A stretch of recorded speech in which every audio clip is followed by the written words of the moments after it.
Nicole, Wilkins.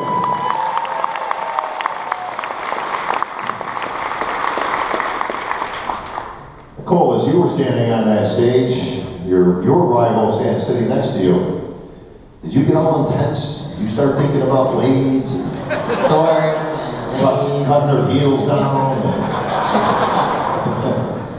I think girls are a little bit less intense. But, you know, Candace definitely keeps me on my toes, just like Erin did before, and all the other girls that are on stage do. You know, we train very hard every day, and we work hard for that one moment, just like the guys were talking about. And yeah, I'm very honored to be the 4-time champ. As you should be. Nicole, we sat there center stage at a place that we're both familiar with, and this is your 4th time in that spot. But something seemed a little different this time as I came up with the microphone and you were going to give your acceptance speech. And I could see in your eye, and you could see the emotion coming over, that this was special. You know, the first one's always probably the most special, of course, and then defending the title, getting the title back. This one seemed to stand out a little bit from the others. Why? Well, I always think, you know, I meet all these women who are competing around the world, and I think about all the girls who are trying to get to that spot, and to be the representative of this sport and the #1 competitor and figure in the world is sometimes difficult for me to wrap my head around. You know, it's an incredibly honor. It's an incredible honor to have that title just once. And every time I won, the next year, I kind of started second-guessing things a little bit, and then I ended up losing that title. So this year, I tried to stay more relaxed and just focus on the goal a little bit more, and just try to better my best. And I think that's why it might be a little bit different for me. You know, I kind of broke the streak of losing the years after I won, and got to be the first person in history to make 4. It's pretty amazing. So. I think it is pretty amazing. Nicole,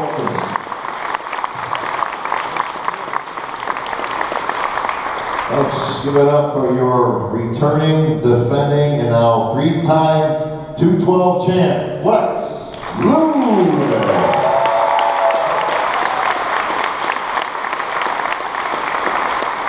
Flex, taking back to that moment, there's 2 of you left in the center. I am painstakingly drawing it out as long as humanly possible, just because you're my good friend, and I know you like that. Do I? Sure you do. When's the intensity? Did you hear Kai's speech?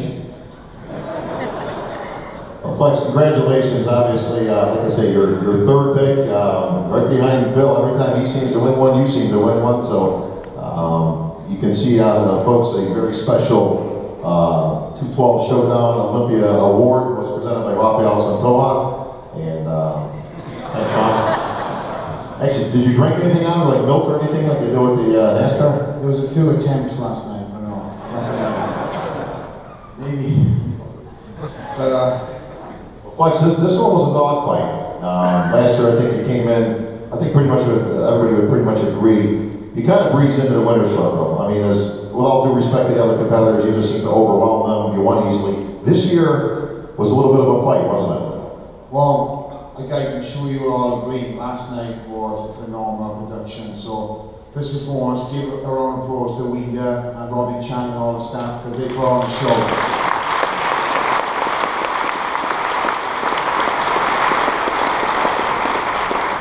On stage with the battle there, most certainly, yeah, it was a tough battle there. I train all year round with certain athletes in mind, and this particular person was not even on the radar. He was on mine. He was injured last year, took the whole year off, and we've all seen what this guy is capable of the past. And he came in probably the hardest guy in the show. Phenomenal, top to bottom. And that's what we want as athletes. We want them fellow competitors to bring that A game, and that's what the 212 is all about. You've seen David Henry last night.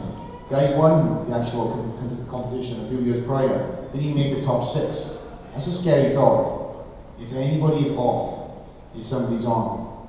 So, you know, the room I gave him prejudging. And like I said, there was no excuse. I didn't mention anything. I didn't want anything of negative, any negative aura around my prep and me using that as a crutch or an excuse. I done what I needed to do. I came into Vegas early, treated it like a boot camp, and everything went flawless until 20 minutes before walking on stage. All year of training, months, weeks, 20 minutes before going on stage, I had issues with my stomach majorly. It's one of them things. I went back to my hotel room and I've got the team I do around me, and these are the people that shook me off, reassured me everything's going to be okay, put that confidence back in me that I've been training with all year, and I turned up last night to finish that battle. It was a war, and I finished that, and I feel like it battle definitely brought that battle last night, and I'm sure you guys as the fans enjoyed it, didn't you?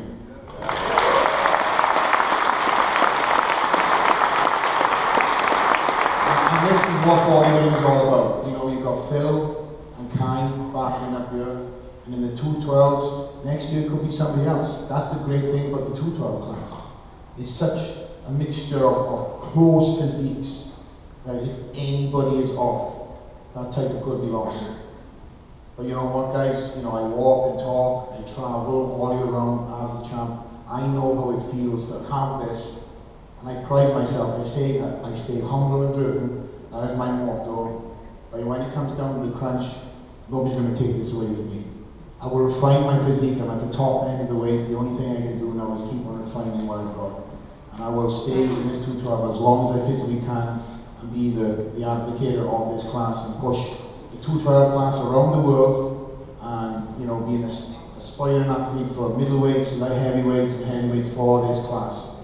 So guys, I really appreciate you coming out and supporting me.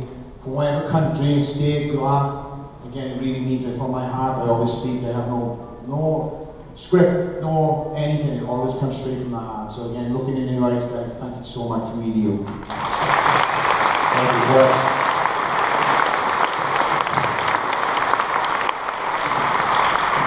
Folks, still with number 4, Flex with number 3, Nicole with number 4. Here's a competitor with 10 Olympia titles.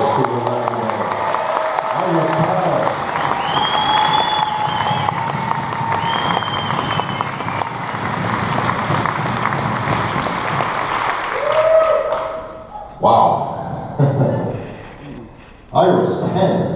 I mean, let's take this in for a second. Not Ronnie Coleman, not Arnold Schwarzenegger, not Lee Haney. Nobody in the history of bodybuilding has won 9, let alone 10 now. Any athlete in any sport that can dominate what they do, like Phil says, your craft, for 10 years, for a decade. I don't even know what to say to that, folks. That's just outstanding. Outstanding.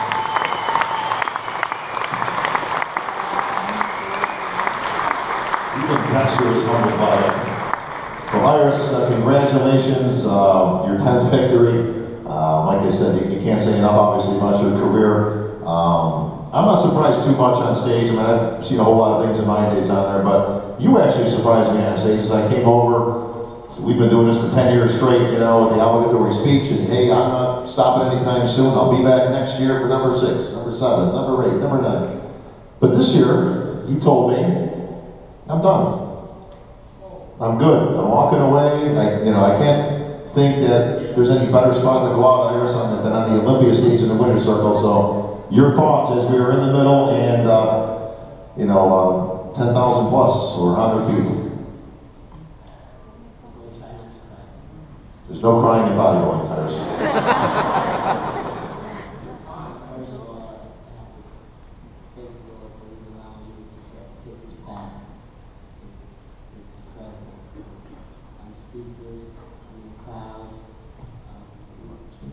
Nothing will actually come out. I processed this over the last 2 years when I was just trying to make the record. And something that started off as a hobby, that mounted out into a career, to a love, a passion. And it just inspired me to the things that I can do with my body, with the sport. So as I continue to win these victories, I'm still in this cloud. Each victory that I have had the honor to accomplish, it's like my very first one. And I'm saying to myself, I have another one. And it just continued to mount up to now I'm at 10.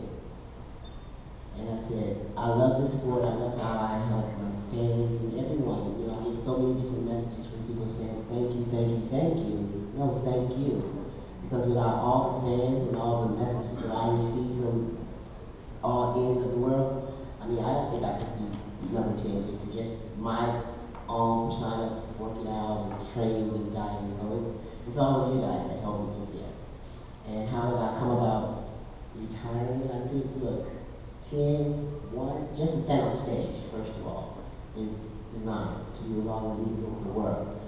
Then to win one and then to have 10, it's like, hey, you have made your statement, you became an icon in the sport, you have nothing else to prove. Try to go out and show others that they can also meet their standards of being healthy and happy, whatever that in detail is. So walking away is not because I don't have the passion or I'm not motivated anymore or I have a lot of injuries. It's just other areas in my life that I want to pursue that I think I'm really to. So I'll be behind the scenes, but not actually on that stage. It's going to be hard because not competing in the Arnold last year was a little bit depressing. I'm used to being very busy and not having that show and that competitive in me. It was really different. So it hasn't registered yet that I'm actually stepping off the Olympic stage because it's an honor to be with these athletes. We're privileged, and just to say I'm leaving, it seems like I'm unappreciative, but it's not. It's more than that. I'm ready to give out in other areas of fitness. I just opened up a cafe, body cafe, that's specialized in everything that you need nutrition-wise, and I want to promote a show. It's just time for me to show that I love you guys for being there for me, and I want to give back in other areas of my life, and not just on stage. You already saw that I have determination and motivation to take my body to the next level, to be the best, not once, not 2, not 3, but 10 times. It's time to share that with you. So that's the reason that I'm going to another direction. The Lord gave me this path, and it's going to always be in the path of being healthy, loving, passion, and showing everyone that you guys can make the same travels that I take. Because believe it or not, most people think, oh, Iris is going to win. No. Being at the top, it was a challenge. It was a challenge. It's not only stressful, but it's also having other little pitfalls. I lost my mom this year, very close in this competition, so it was very difficult. And it's a gift that I have, a lot of equipment and things that I need to be ready to show because I closed off. I didn't go to my business, I didn't do anything, I was very closed off. And then I said, I know my mom wants me to proceed on and shine and help others and continue to live a graceful life. So I got myself back into it. But I also had a pitfall with my right knee. Let me tell you some exercises that I'm literally into with my legs. Squats, hacks, and lunges. I could not do any of those with Olympic preparation. So what I'm saying, when you have these excuses and reasons why you can't, it's just all in your mind. You can do it. So I appreciate all of you. Thank you. Thank you, Iris. The most decorated Olympia champion in bodybuilding history, folks.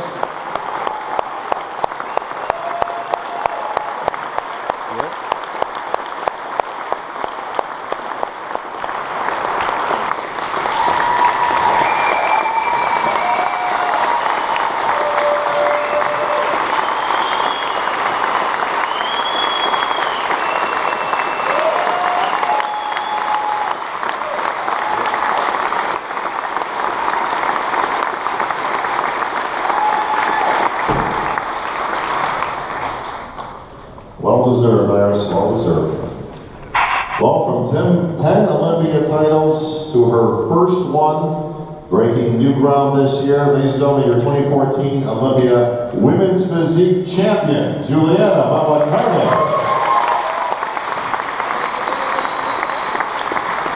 Thank you. Juliana, congratulations. You were in the competition last year. That was the first ever Women's Physique Olympia. You came in very high in the list of people that they thought, you know what, nobody's going to beat this girl. And things didn't exactly go your way last year.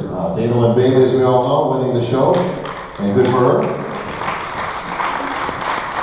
But Juliana was out of the mix, and people saying, well, she was a little bit too over the line, it wasn't exactly women's physique, needs to make some changes, and you did. You went back to the drawing board, you made the changes. We saw it in New York, we got a preview. Won New York, came to the Olympia, made the adjustments, here you are as the champ.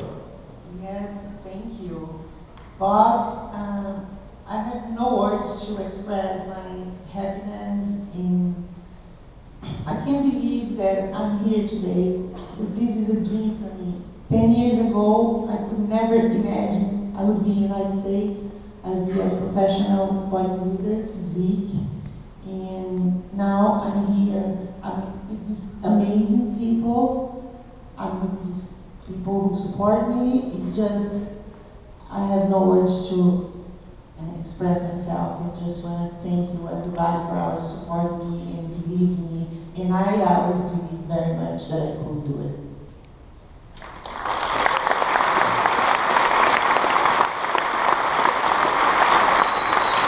Juliana, one thing that was expected was you and the champ Dana Lynn with the last two standing. A very close competition. From what I know, it was almost a dead heat after pre-judging.